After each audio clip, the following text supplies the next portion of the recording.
آج کی کہانی بلی کی بددعا۔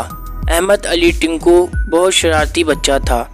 اسکول اور محلے کا ہر چھوٹا بڑا اس کی شرارتوں سے تنگ تھا۔ وہ تو بے زبان جانوروں کو بھی تنگ کرتا رہتا تھا۔ امی ابو سے سمجھاتے مگر ٹنکو باز نہیں آتا۔ جب وہ اپنی چھوٹی بہن نازیہ کو تنگ کر رہا تھا تو اس نے غصے میں ٹنکو کو دھکا دے دیا۔ ٹنکو فرش پر گر گیا اور زور زور سے رونے لگا۔ وہ اسی طرح خود کو مظلوم اور معصوم ثابت کرتا تھا۔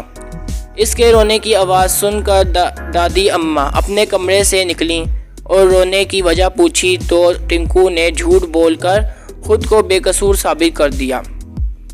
دادی اماں نے اس کی بات پر یقین کر لیا اور نازیہ کو ڈانٹ کر چلی گئیں۔ نازیہ یہ ایک اچھی اور سمجھدار لڑکی تھی۔ وہ خاموش رہی اور امی کو اصل بات بتا دی۔ شام کو جب ٹنکو گھر سے باہر گلی میں گیا تو اچانک اس کی نظر ایک بلی پر پڑی جو اپنے 2 بچوں کے ساتھ وہاں سے گزر رہی تھی۔ جاری رہے۔ اسے دیکھتے ہی ٹنکو کی آنکھیں شرارت سے چمکنے لگیں۔ اس نے جلدی جلدی زمین سے پتھر اٹھائے اور ٹاک ٹاک کر بلی کو مارنے لگا۔ 2-4 پتھر بلی کو لگے اور ایک پتھر بلی کے چھوٹے بچے کو بھی لگا تو وہ تینوں خوف زدہ ہو کر بھاگ گئے۔ امی نے اسے کئی بار سمجھایا تھا کہ بے زبان جانوروں کو تنگ نہ کیا کرو، یہ بات اللہ تعالیٰ کو پسند نہیں، مگر ٹنکو یہ باتیں کہاں سمجھتا تھا۔ آج ٹنکو اپنے کارنامے پر بہت خوش تھا۔ وہ گھر لوٹا اور چائے پی کر تھوڑی دیر بعد دوبارہ باہر نکل گیا۔ ابھی اس نے گلی میں قدم رکھا ہی تھا کہ ایک تیز رفتار سائیکل سے ٹکرا کر زمین پر گر پڑا۔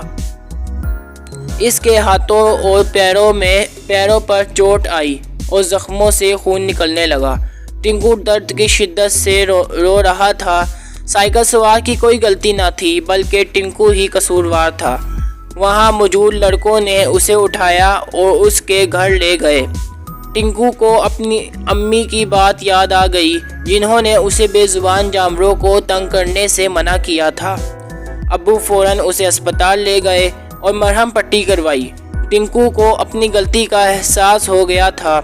گھر آنے کے بعد اس نے امی سے کہا، آپ ٹھیک کہتی تھیں، آج میں نے بے زبان بلی اور اس کے بچوں کو پتھر مارے تھے۔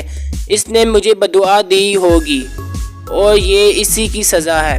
امی نے پیار سے ٹنکو کے سر پر ہاتھ پھیرا اور بولیں، بیٹا اگر تمہیں اپنی غلطی کا احساس ہو گیا ہے تو تم توبہ کرو اور آئندہ ایسی حرکت نہ کرنے کا عہد کر لو۔ اللہ بہت رحیم ہے، وہ توبہ کرنے والوں کو معاف کر دیتا ہے۔ ان کی بات درست تھی۔ ٹنکو نے سچے دل سے توبہ کی اور امی سے وعدہ کر لیا کہ وہ کبھی کسی کو تکلیف نہیں پہنچائے گا۔